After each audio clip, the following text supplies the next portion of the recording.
Tēnā te mihi nui kia koutou, nau mai haere mai, welcome to Board Talks. Thank you everyone for coming to Board Talks today. We've got a fantastic talk for you. It's about digital governance and data sovereignty. We have an amazing panel with us who we will introduce shortly.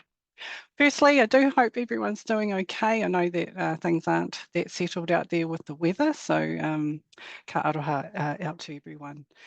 And just a bit of housekeeping. So we do ask if you could please just keep yourself on mute, but we would love to hear from you. So what you can do is you can ask questions, make comments in the chat function, and we will do our best to get to those as we go. And just to let you know that this recording is, our talk is recorded, and then post-talk we send it out for those that have registered and also on our e-pānui, and that will be going out on Monday. So if you haven't, please do sign up to that as well. Since we've launched Board Talks, which has been about 4 years now, we've covered a huge amount of governance topics. We've had fantastic panelists and guests with us, and we've had over 5,000, about 5,400 of you have signed up to these over the last 4 years. So it's an amazing achievement for everyone that's involved. So thank you, and to April, who does our tech and helps us make this happen. So today's kōrero is about unpacking the digital landscape, how governance, data and technology intersect with our communities and the systems that we do operate within. It's going to be a really interesting kōrero. I'm so glad that we've got a really experienced, fantastic panel with us today, very experienced Rob Campbell, and we've also got two winners of Te Matahiko with us today, so Ernestynne Walsh and Dan. Tēnā te mihi nui, kia kōrua. Right, so let's bring our panel on. And as we do, we're going to pop in the chat. You can see their LinkedIn profiles here. So you can learn a little bit more about them, but also I'll introduce them now. So who's the lucky person like to go first? Would you like to introduce yourself? Thank you. Kia ora. I can go first, te hoa. Tēnā koutou katoa. We'll just start with a quick karakia. Puri te ao mai te tautirangi, kia tīna, kia wena, kia toka te mana waura. Tīna toka te manora ki wea, tīna toka te manora ki rangi nui e tūnei, ki papatona ki takutonei. Ki tēnā, ki tēnā o tātou te wane me wanaunga mi ngā pininga karanga maa. Pita ki te unga mawīwi, ki te ungi tamane te pauritanga, koera I runga karaki ki runga, tūra waka maua, kia tīna, tīna, omi e ui e, tai ki e. Tēnā tātou, hua mai, huri wake ke au no ngā iwi kei roro e te koroa e te maunga tito ia, ara ko te waka aotea, ko tito ko waru te tangata, ko mani ia kai te apu, ko ngā tiroa nui ngā rua ini o kiwi, ko tōku kuia no tūhaurangi me Ngāti Kahungunu ki Wairoa, ko tōku koro no Tainui me Maniapoto, ko tōku pāpa no Ngāti Pākehā, ko tapai ko au, ko Dan Te Whenua Walker. So kia ora everyone, what I said in there was just a mihi from Taranaki, from my mountain to your mountain. I hope you are well. And I come from South Taranaki in particular, and the lands of Te Toko Waru, and grew up down in Christchurch. And then now live up here in Tāmaki Makaurau with my wife Michelle and my 3 tamariki. It's an honour to be here with you. Kia ora. Kia ora tātou, ko Rob Campbell, toko whenua. I'm a experienced company director, is probably obvious just looking at me that I've aged at least. It's a pleasure to be here. Appreciate those who have joined to engage in this important kōrero, and to be with such talented panel members is a real pleasure for me. So I'm a bit of an imposter on the digital side of things, but I'll try to contribute as best I can. Kia ora everyone. Kia ora. Mai te tai hauru ki te tai rāwhiti, ko Ernestynne Walsh tōku ingoa, no Ngāti Parau me te whānau apanui hoki. Kei pōneke e noho ana hau, he pau ārahi raraunga Māori ki Nicholson Consulting, and he tarati o te rōpū te Taumata. So it's lovely to see everyone today virtually from the west, from Dan's side of Tīkawa Maui over to this East Coast side. So wonderful to have that variety and also to see everyone else in between. I mentioned that I work at Nicholson Consulting as the Māori Data Service Lead, so that's kind of where my expertise in the board space around data and digital comes from.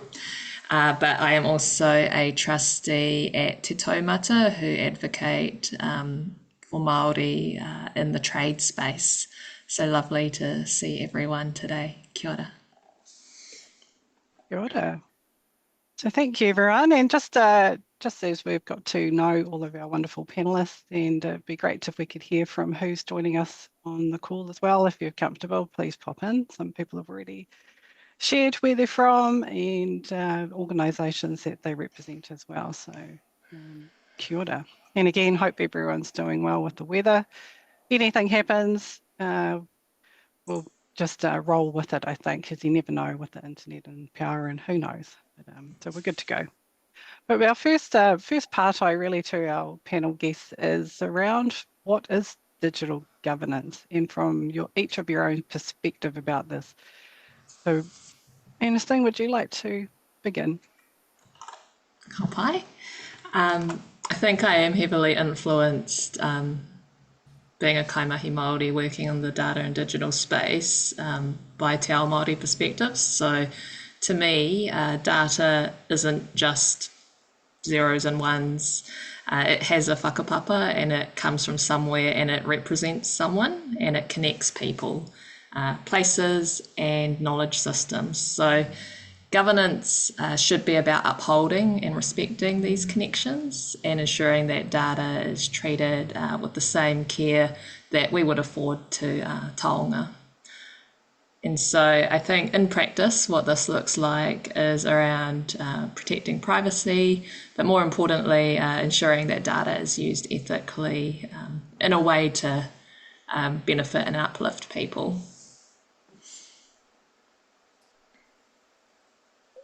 Perhaps if I could go next, to Tuko, the approach that Ernestynne has outlined from a corporate, be that public or private or voluntary sector perspective. I think the governance issues taking those principles are, in my head, about two things. One is a protective, or perhaps better word might be nurturing role of the importance of data. But I think equally important to that is to work out positively how we best utilise data to serve whatever the kaupapa of our organisation might be, and to see the potential in the sound ethical use of data so that you're not damaging the protective or nurturing aspect, but also realising the potential of that asset at the same time. And I think both are quite hard for boards, particularly because boards still tend to be increasingly populated by people more like me who are not necessarily native to the digital world, and often find some of these things hard to understand. So there's a comprehension element in governance, which is really worrying for both those aspects, both the protective and the positive side of it. Oh, kia ora. I tautoko all of that as well. And I didn't actually say what I do. So I'm 6 years at Microsoft. So while I do have the Microsoft background, I also speak as chair of Child Cancer Foundation and my iwi boards and many other community driven boards. So the people on this call are very much my people, and it comes back to, for me, when it comes to governance, I think of my maunga, Mount Taranaki. And as many people will know, last year it achieved legal personhood. So no one can own it because it owns itself. No one can commercialize it because it owns itself. And if we were to think of as Kiwi board members and I guess kaitiaki, or protectors and stewards of data, we, I would hope we think in a similar way of how we think of Mount Taranaki. When I look at Mount Taranaki, I don't own Mount Taranaki. I care for it. I protect it. The same love that I have for my grandmother, I have for Mount Taranaki. We care for. We are entrusted with this taonga, this data. We need to care for it and make sure that we don't try and use it in ways that it shouldn't be used, or we need to care for it in that same sort of vein. And that comes back to trust as well. We're entrusted. The trust is therefore about how we interact with that data, and ensuring that as New Zealand governors, we are enacting that in the way that is mana enhancing, and creating that intergenerational approach to our data, so that we create organizations that are impactful for the future too. Yeah, I really like how each of you have shared the personal aspect too around what data kind of means to you, but equally, this does feel very new. Like I've shared a few articles about AI, and we've been raising it a lot with our community of governors out there. But we kind of liken it to health and safety. So when there was this huge reforms and everyone is like on the agenda, then it feels like this is a space too that we need to start thinking about. And then to put it into context and place, it's because we're in this digital data revolution transformation. We're hearing all these things. We're hearing AI tech. You're seeing all these fancy robots and things, and everyone's either scared and doesn't want to engage, or wants to engage, but as Rob kind of said, we're not really sure what it's about or how do we interact in this space as well. So I think that's a really exciting place to be, because it does mean that there's things that, like Dan said, dealing with data is in terms of a metaphor for care and maunga and how we treat it. And I think we're probably going to unpack this a little bit more. So I'm really keen to get into where we see data and what different levels and things like that. But we were talking a bit about digital governance, and then around the data sovereignty as well. So I just want to share, I just wanted to, if we could explain a little bit more about the data governance and what do you think that kind of makes up under that kind of category, or are they the same kind of thing? So we talked about data sovereignty and into the data governance terminology, but could we share and maybe unpack that a little bit more? I think just picking up on that and some points that Dan and Ernestynne have made, I think in a lot of the governance discussions on data and data sovereignty, we still tend to think about these things in quite atomized ways, as simply as digits and simply as things that are private property belonging to an individual. And it's important, in my view, that we step past that. It's not, while there are privacy issues, in my experience at the governance table, personal privacy, property rights in data held personally are probably front and center of a lot of the concerns. And data has a very strong social and cultural aspect, which doesn't all adhere to private property ownership. And I think that's something, a way I would like to see some of this kōrero shift, because I think it's ultimately very limiting to think about it that way. And our governance perspectives are probably dominated, if you like, by personal privacy too much, and not about the importance of cultural sovereignty. Kia ora, Rob. Yeah, I love that. And yeah, when we think of data, data holds stories. Data has a mauri. It has a life force in itself. And I think as community organizations, we need to now start thinking of data as it's not just the tech thing. it's actually core. It's a core governance obligation, and so how many of us have data in our risk registers? How many of us have data in our even as a core board discussion? And I'll put my hand up and say that I'm still early on that journey in terms of our governance discussions, and I'm probably more further ahead than others. But it's something that we need to start putting front and center of us in terms of our governance, governance obligations, I think. Yeah, I've been in some really interesting discussions about this recently, in particular driven by fears about AI, and a lot of discussions going on there which are really about competing private property rights, and I've been very guilty of this, of seeing things within that context too, and look at ascribing almost and often commercial importance and commercial values to data, and seeing things in that way, and often it's kind of after the event. One discussion recently that was relevant was people thinking, how can I protect my property rights in certain thoughts or writings or songs, waiata, that I've been associated with, not recognising that, in fact, to the extent that can be stolen, it has already been stolen. And that restoring kind of a private property right, and that is probably not the answer. So I really worry about the depth at which we are thinking about these things, not just in community governance, but in governance more generally. And so Dan, I hear what you say, and I'm very much off the speed on this thing, but I'm sure that some of what we're talking about around board tables about data and data sovereignty is about things that have already been lost, not about what we can do now positively with it.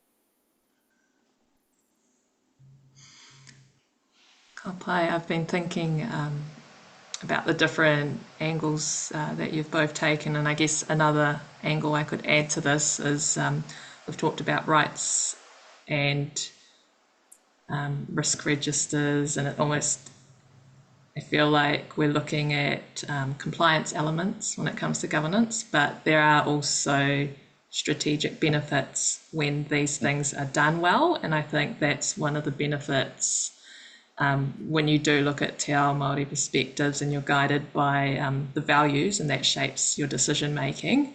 I think that really helps as governors to lead impactful strategic change. So absolutely, there are risks that need to be managed, but at the same time, there are also benefits when done well. And I just want to tautoko that, and I didn't realise that it would throw heaps of thumbs ups like that. That's new to me, Zoom. I was impressed. I need a lesson on how to do that. That was good. good. Yellow and then heaps of anyway. Yeah. But I was saying I tautoko your whakaaro there, e hoa, and I just also wanted to put out there around Māori data sovereignty and Māori data governance and data sovereignty, data governance, how the two get sort of interlinked and yet they're different. And when we think of sovereignty, that's a much deeper and harder conversation and wānanga that we have to go into when we think of sovereignty of data, because governance is, that's a wānanga in itself. Sovereignty is in terms of how it's used, how it affects communities when it's used, all of these different pieces to it as well, is something that we can get into that kōrero here as well, but it's definitely a much deeper wānanga. Yeah, and I think it's a good place to do it. Like, that's why we've raised it, because I think the discussion needs to happen, and where it lands is where it should land. But yeah, it is the right place to kind of discuss what we think around data sovereignty and data governance. But it is around the way that we collect it and store and protect data. And I think for community organisations, we also might be thinking about our jobs of our policies and what we've got, and community governance we've produced some policies to help in this space as well. But sometimes we might not be thinking about what we're asking in delivering services. So those services that we offer to our community, or so there's different levels, I think, of data where it's personal. It might be collective. It might be information that sometimes we don't understand how we are looking after it, how we're storing it, and that kind of thing. Is there some things that you guys have seen, especially in the tech space, of how you would put some parameters around that, around personal information? We do work in like health services, mental health, lots of different real community kaupapa. So have you seen anything that's of interest that you would want to share that could help our communities think about how they engage and treat data? I wonder if I could, you probably think I'm taking this in the wrong direction, but I think it's really important we try to think as positively as we can about this, particularly in community governance. And it's interesting in this discussion, we turn immediately to the way in which we can protect people, whereas data used properly in community organisations can be tremendously empowering too. And I think that what we should try to think about more and more in community governance is whatever we're working in health and education and whatever it might be, how as community governors can we empower the communities we're working for? And are there ways in which we could be using data to empower those communities? What data are we making available to our communities that would empower them to make decisions and empower them to take actions which will deal with whatever the issue is that we're dealing with? I really fear that we shouldn't get trapped into believing that data has been captured by and belongs to the man, and we've got to protect it in some way or try and get it back. The really sort of positive, challenging thing would be for community organisations to be hungry for data and hungry for ways in which data can be put to use for our communities in an empowering way. A mana-enhancing way is probably a better way of putting it than mine. So we should be looking for opportunities. I think there's a tendency for this debate to fall back into how do we avoid risk for ourselves? How do we protect people? It's all very important, but equally the really change-making thing, and most of us are about making change, the change-making thing is using data to empower our communities rather than as something that disempowers them.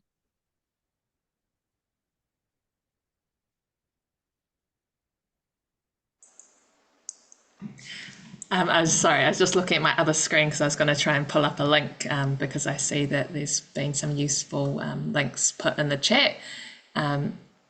So I'll get to that shortly. I'll just talk about the link I was hunting for. So in terms of guidance, that would be useful for governors, both in terms of something that could be turned into guidelines, but also to see case studies. I would recommend the Māori Data Governance Model by Te Tiriti. So I'll put that in the chat shortly, or maybe someone else will beat me to it. But what I like about Te Tiriti is they are a charitable trust that represent the Data Iwi Leaders Group. And so they've pulled together some guidance, but at the same time, they're rowing their own waka and creating tools, platforms that benefit iwi Māori. So one of the initiatives that they've got multiple initiatives, but just to give a brief overview, they have been offering scholarships to build up data capability for rangatahi Māori. They're also offering training programs so that people are more familiar with using some of the research databases that are available in the government space. And they are also developing Te Pātū Watawata, which is Māori owned and managed IT infrastructure. So they're doing a lot of things there to, as Rob was talking about, looking at generating those benefits. It's not just looking at managing risks. They are building their aspirations and leading that change. Nice. I think that's where we're moving into that yeah, trying to share what we know about digital governance, data sovereignty, data governance, and unpack it a bit about terminology. So there's great that heaps of people are tracking in some links around and also what they think. A couple of questions in there, but yeah, getting into that, what you're saying, Rob, like transformation, so in community impact. So those case studies are really valuable around what we can learn and what we can adapt. What are you seeing anything about transformation for the community sector? And I say that because there's lots of investment into kind of the top end of town, systems, government, transformation, technology. We have Dan from, Microsoft, biggest global tech company. So all the resources that you could want, but how do we get that resource into community groups? And I say that because what happens is we don't have the money to invest in tech strategies, investment, not often, as many of us who serve on them. And so it's really difficult to where we're starting. Our starting point is kind of behind. So any thoughts on how do we transform and move this tech that can advance and enhance how we operate as those who serve governors and workers in the not-for-profit space? What do you think, Dan? I'd say the benefit that we have here, and it's to Rob and Ernestynne's point as well, is that a lot of, and I see it in terms of Microsoft, a lot of the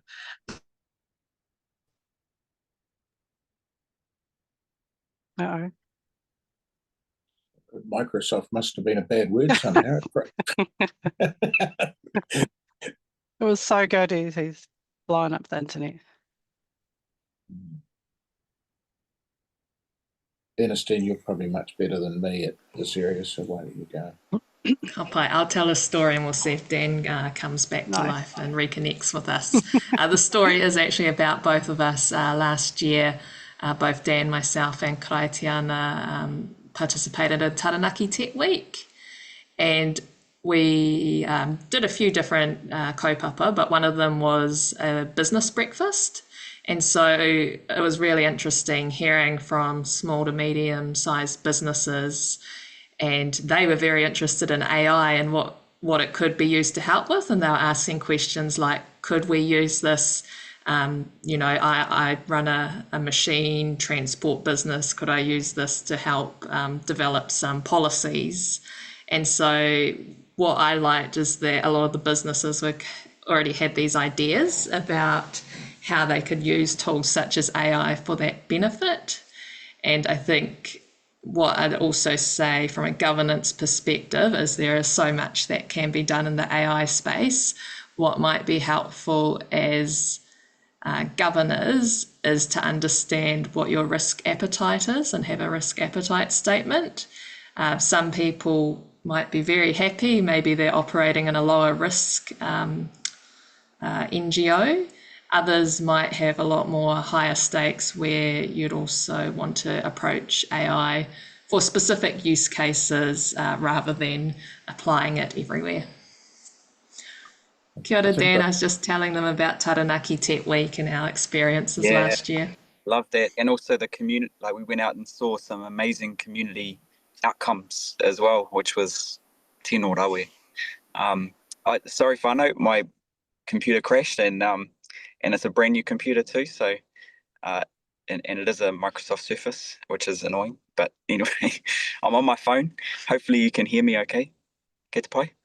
Ka pai. I guess what I was trying to say was, a lot of the projects that we're doing is can sometimes be very esoteric. There's not much outcomes that in this data governance space that can be seen at the grassroots. And what the benefits of, I guess, of these the organizations on here and our community not-for-profit trusts is that we have the true or much stronger voice of our whānau and communities. And that's where I think real data sovereignty and governance can happen at that level, where we can truly affect some amazing changes. And AI is taking that to a whole nother level as well. So it's really exciting to see some of the changes that are happening in there. As Ernestynne said, we do need to think about risk, because we're starting to step into areas where data, if it's not clean or if it's used in different ways, it can cause outcomes that we don't want. But if it's at that whānau level, it's something that you can step back in and easily adjust and mould and support. So yeah, just wanted to call that out. I think those are really great points that both Dan and Ernestynne have made. And for governors, I think it's really important that governors do see themselves as leaders and catalysts in this and not simply responders. It is, because it's a rapidly changing area, I think it is an area where boards have a really important role to play. You know, the people that work in an organisation day to day are used to the tools that they have. They're used to the tools that they've worked with and the ways in which they've worked. And it's often at the governance level that we have the opportunity to inject or to catalyse new thinking about these things. It won't always come from people who are, on the tools day by day, trying to do their job, get on with things. It's important, I think, that boards are willing to take that role. And that means that we have to look pretty hard at ourselves and assess whether we are around the board table, whether we have the right skills available to address these issues and positively be prepared to rejig ourselves to be capable of the kind of leadership that is really required here. And I think we all know that if we look around most of the tables we're on, there are different, let's put it kindly, there are different levels of capability in this area. And so it's something I think all boards should be doing, is really re-examining how well equipped we are for this era of data and to get the best out of the data that we have and the procedures that we have for dealing with data. It's a great opportunity, as I think how we should see it and grasp that, because if we don't, I think we will get left behind in this community governance area. Businesses are adapting, I think, much more quickly to this than community organisations are, part because they've got resources, part because of the pressures they're under, the incentives that they operate under. And it's really important for people in community governance. There's no reason why community governance can't be leading this area. All sorts of reasons why community organisations should be leading this area and not business ones. I'm not against business, far from it, but we have to be able to match the speed with which business reacts to these changes.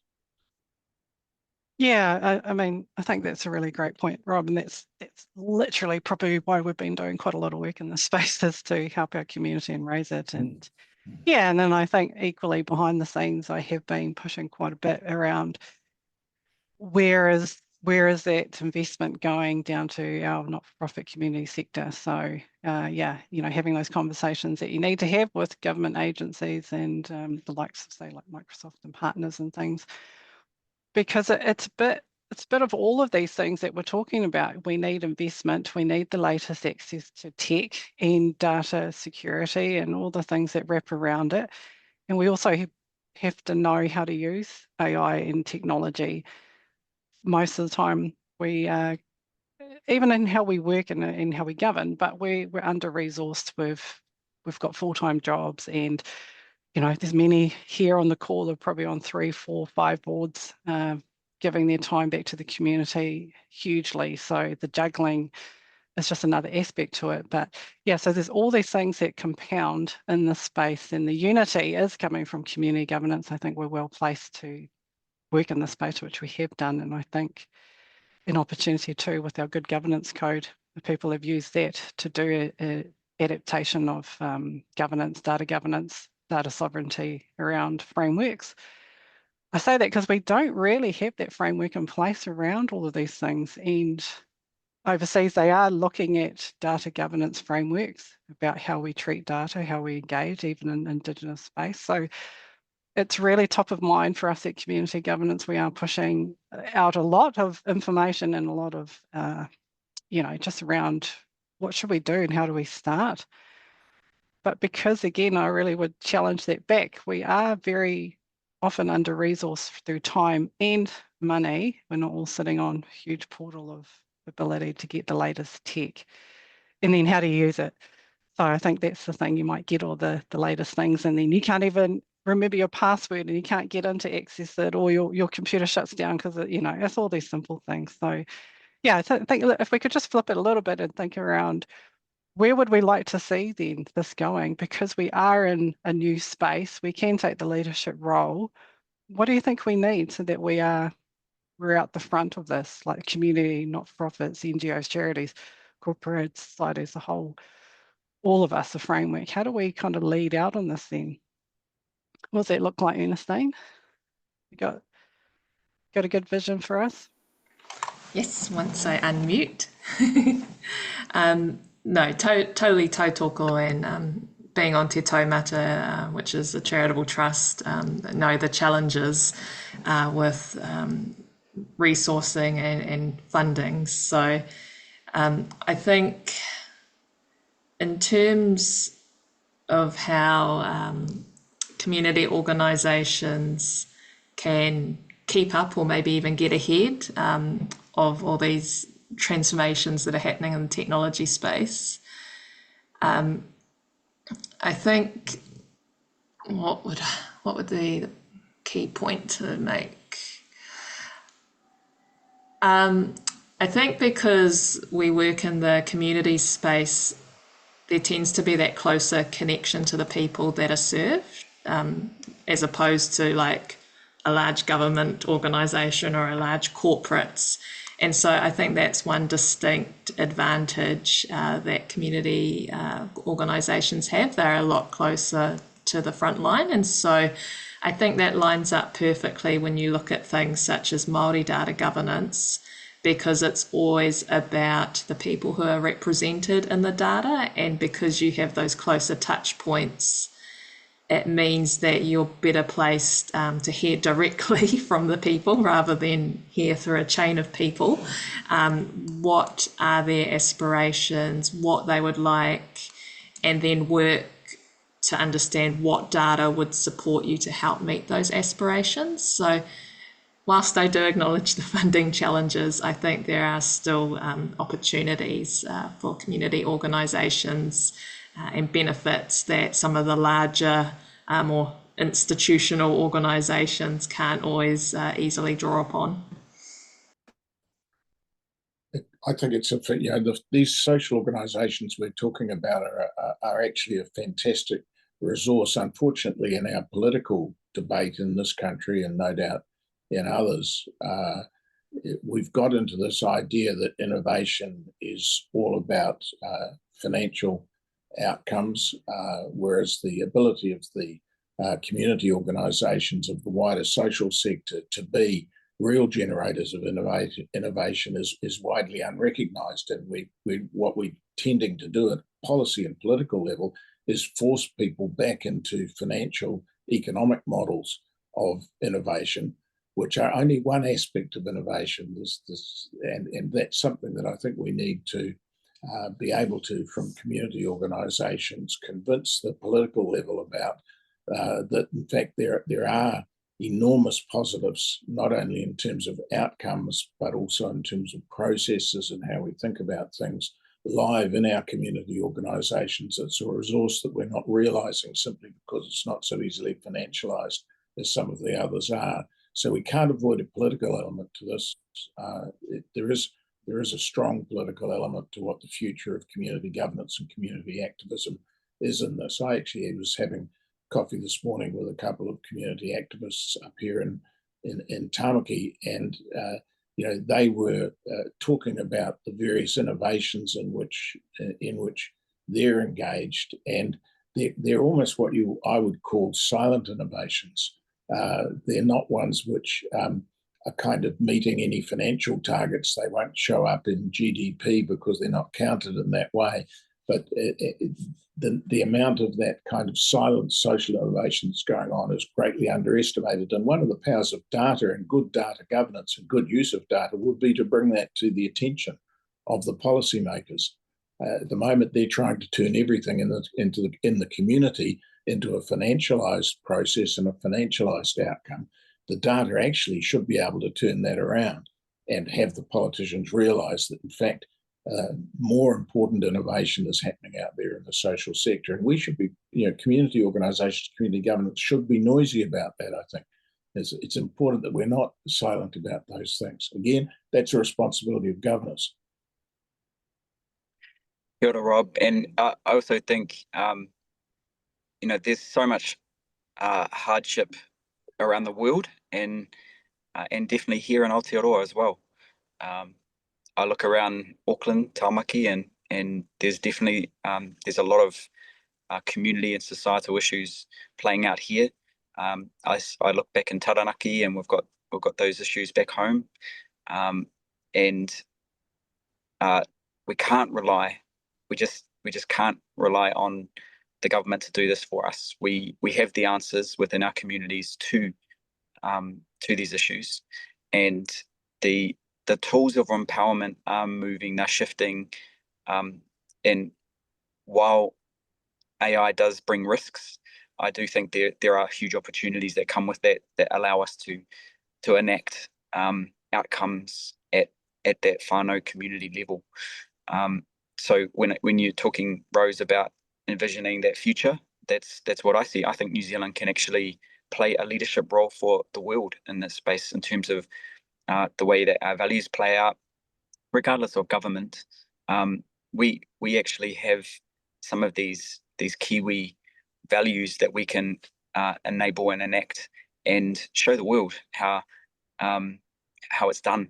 So I take that positive view that we have the answers here. We're amazing people, and we've got the answers to our own problems. We don't have to be told from America or any other country that in terms of how we do things, we can do it here. Yeah, and a lot of the opportunities that are arising in technology and in data at the present time actually are increasing the opportunities for creative use and for flexible use and for small-scale use of data too. I know behind it all is massive farms of data management, but for the user, for community organisations, there are enormous opportunities now, very flexible opportunities to get to play with, is the word I would use, or to manage data and to apply data to the social objectives of the organisation that previously weren't available in the days of the mainframe computers and those sorts of things. So you actually now, with relatively small, relatively cheap devices, can do a lot of work with data that serves your community interest that previously was only available to large corporations. So I think we've got to see the positive opportunities there for communities as well. Yeah, I think that's where, like I probably shared about our good governance code, because there is a code of practice for community organisations created by community for community, and it's been accessed over thousands of times, and it is our real guiding document. So I do think a vision in the future is some kind of data governance that we can use as a framework that's BU-based as well, which is what we kind of started with at the start.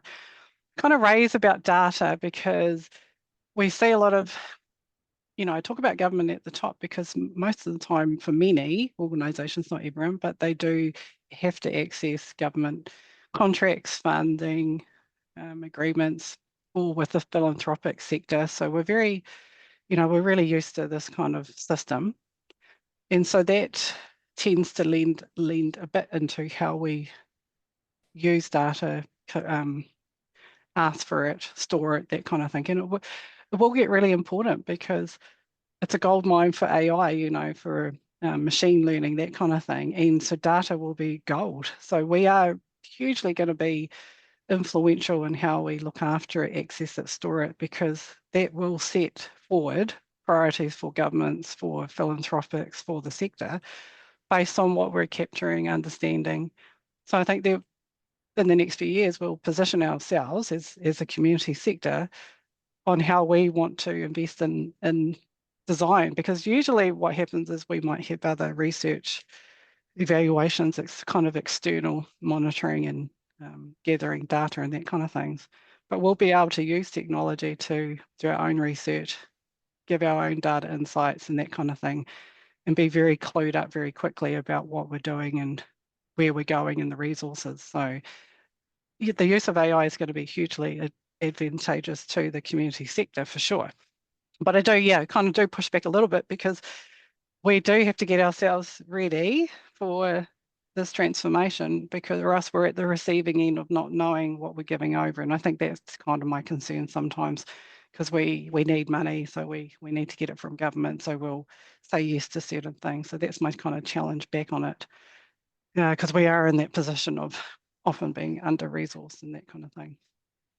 So I think now I just want to, because we've got about 10, 15 minutes, but move into the data sovereignty and Te Tiriti, and I know probably get into two separate things, but I think equally of importance and value around community information data and Te Tiriti around data sovereignty. So who'd like to kind of explore a bit about this, about either what you've seen, good examples, uses or breaches or frameworks? We've already shared a few in there. And also, if we haven't got to your question, we'll come back. I think there was one from Sandy Dan around partner program, something like that. So we'll go back through the chat and see if we can answer your questions as well. So talk about sovereignty. Who wants to get onto that one? Oh, Ernestynne did her masters in this, so over to you, Ewa. I did do the Master of Māori and Indigenous Leadership and Māori Data Sovereignty, and Dan also did the same kaupapa but looking at AI, so you'll be able to hear both sides of the story. I think I did see in the chat a link to Te Manararonga, and so they're a advocacy group and they did produce the Māori Data Sovereignty Principles. And what I like about those principles is it talks about how to give effect to Māori rights and interests when it comes to data. And one of those talks about rangatiratanga, and not just looking at where data is stored, under which jurisdiction are we looking at. It goes beyond and talks about the people represented in the data having control over data-related decisions, and it also talks about the ability to have your own data to inform your decision making, so to advance your own mana motuhake or autonomy. So I think that's another good resource to look at, and I think someone put it in the chat, but if not, I can put the exact link. I also see that Peter Lucas-Jones and Te Tiriti Media have popped up. Absolutely love the work that they've done, and it has been recognised globally, with Peter Lucas-Jones being one of the Times AI 100. So you've got Te Tai Tukara representing up there with all the big tech firms. And so I think there are some examples of community organisations going beyond given limited resources that they do have. And I think if you go to the Te Tiriti Media website, both Peter Lucas-Jones and Keone often do a lot of public speaking, and so they also talk about some of the mahi that they're doing and how they acknowledge the rights of interests of the people represented in their data. So I think those are a couple of examples, both thinking about Te Tiriti, but also what it looks like in practice as well. Yeah, kia ora, e hoa. And so from an AI perspective, data sovereignty is something that I actually take more of the Te Tiriti Media view in terms of at a community level, a whānau level. AI is the great homogenizer. It's trying to sort of say this is a view that everyone takes, and bring all of these views into a response. And of course you can prompt it, you can create customized versions and things like that, but the outcome of my research was creating a customized kaupapa similar to Hiku, but at a whānau level. So there's Māori data sovereignty, and then there's hapu data sovereignty, and then whānau data sovereignty, similar to what Te Tiriti says. And at the whānau data sovereignty, it's much more at that grassroots level. It's much more about how we can see impacts on people, you know, the people we serve, or our whānau, and that was what I created in terms of Te Rautuhia, which is my nana, in honor of my nana, who was the gate, sort of the marikura of our whānau, who had all of the information, all of the mātauranga, and she passed away 10 years ago. So we've taken a lot of her kōrero and you know, made sure it's safe, but made it available through AI to the broader whānau. I've got over 100 first cousins on my Māori side, so you know, and most of them are growing up in Australia. So it's a way that we can actually help them connect. As someone who grew up disconnected, it's something that really helped us. So it's an example, I guess, of whānau data sovereignty in action. And when we come to AI, doing it at a broad level is dangerous, I think. So this is where, again, community organizations like yourselves can lead the way. When you're having big organizations who want to have an answer for everyone, it's just too hard. It's too hard. So this is a great opportunity for us.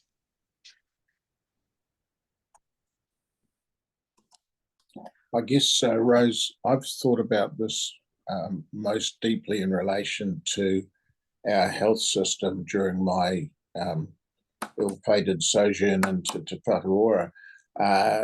But the thing that struck me most about the activities and the purpose of Taka Whaiora was that it really highlighted that even in something like health data, there was a distinct difference once you had Taka Whaiora beginning to exercise and try to apply degrees of rangatiratanga to the health sector. What was relevant data was quite different to Taka Whaiora and to the wider system that Te Whatuora was trying to develop. And one of the great negatives, I think, of the destruction of Taka Whaiora was bringing that to an end just as it was beginning to exercise some influence. And when you think about it, what part of that was about services, but a lot of it was about data.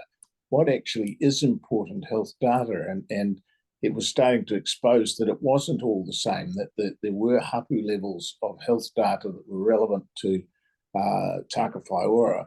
There were iwi levels of data which didn't fit the old system. And one of the things that the old system and the current system hated most about Taka Whaiora was this data challenge, that even what was relevant information and what was information on which you would act was being recognised as a different thing. And I'm sure that I'm not an expert in any of this, but I'm sure that is replicated across very wide parts of the social sector, where there's this danger that everyone is equal, everyone is reducible to the same digits, is anathema to social progress.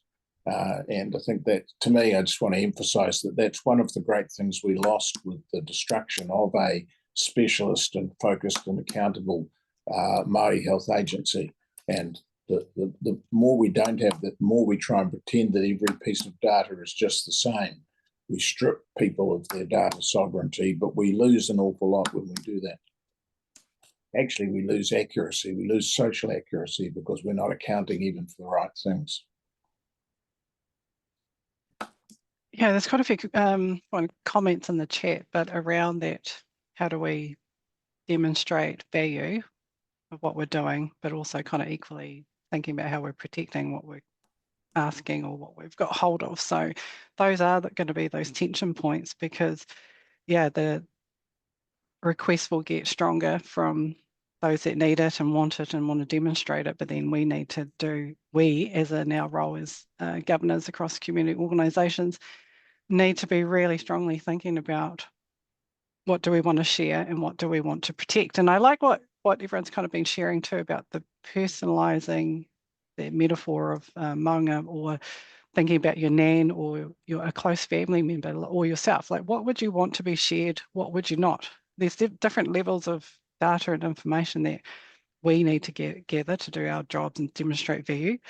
There's also some that we should be protecting and holding ourselves to do our own, our own good community value. So that needs to be a discussion really at the board level that can happen for all different community groups that are online today. Like, anyone can be chucking this on the agenda and having that conversation, because it is leaning into the operations. Like, what are we capturing? What are we sharing? Where are we storing it? Those are basic things.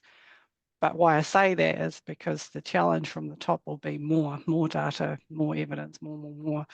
So we're well placed to start understanding these concepts, how we use it, and start thinking about it, putting on the board table. But also, I do think there's a place for a values framework that can share give us some frameworks around it. And then you can adjust it to the different levels, which is what Dan's saying. I don't think it's just iwi, hapu, marae level, it's also community level, individual, personal, that kind of thing. So I think they're very similar in their kaupapa. Does anyone want to add? The government might stop collecting census data, but I guarantee you they won't stop collecting inland revenue data. Is there any other questions we haven't covered? We've got a few, but there's also been heaps of links and information in the chat. So thank you too for people that have been putting in some. Just before we close though, and I know this, we could have split this conversation into two really, and we will, and we'll carry on with the conversation. But what do you think? What's one action that each of us can take to support boards and management? What's a really good practical thing that we can take away to support our organisations?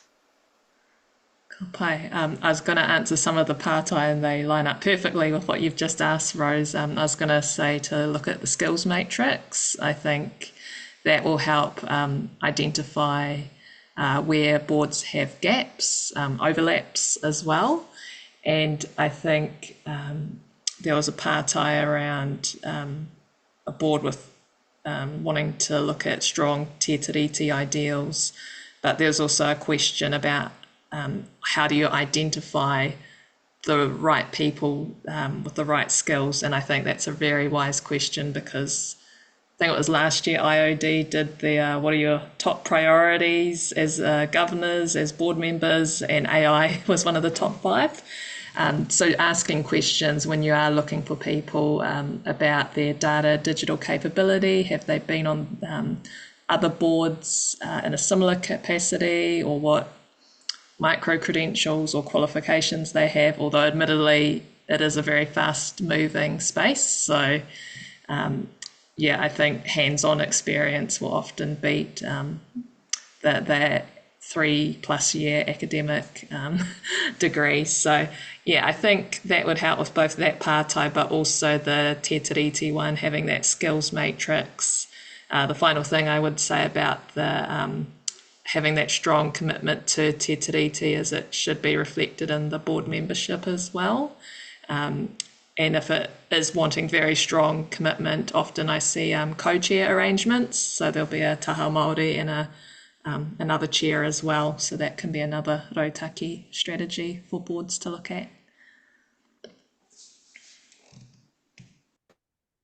Yep, what she said. Yep, tautoko. But it also comes down to mandate, ensuring that you have this taonga, ensure that you are being good kaitiaki of that mandate to hold and be entrusted with it. That's a big kaupapa, and coming back to what Ernestynne said, that means you need to have the right people on the board who can maybe someone on there holds that mandate for you and is responsible for it, but ensuring that it's something that is discussed, that is something that is is on the agenda. Yeah, thank you everyone, and we're right on time. I think it's been very insightful and thoughtful, and so thank you to everyone who's contributed. It's just the start, so thank you to some of the comments in there. Yes, I do think it will be an evolution because we're well placed to advocate, support community organisations. We all do amazing work, so keep at it, everyone. But like I said, yeah, I think there's more resources, more frameworks to come that can help us in this space and support those that we're serving, which is why we're here. So tēnā te mihi nui. Dan, did you want to finish with karakia? As we started, thank you. Whānau, just as we go back to our busy lives, I just acknowledge any of your whānau going through hardship, and especially our whānau on the other side of the world, but also here in Aotearoa, the good work that you do for our communities, for our whānau, our hapu, our iwi, and just acknowledge any whānau who have gone through the rough weather, and in the Marlborough Sounds, and here in Tāmaki. Nō reira, aku nui, aku rangatira, kia tau, kia tātou katoa, te ata whai o tō tātou reki auhu karaiti, me te aroha te atua, me te whiwhinga taitanga te wairua tapu, ake. Amen. Amen. Ngā mihi. Take care, everyone. E kona whānau.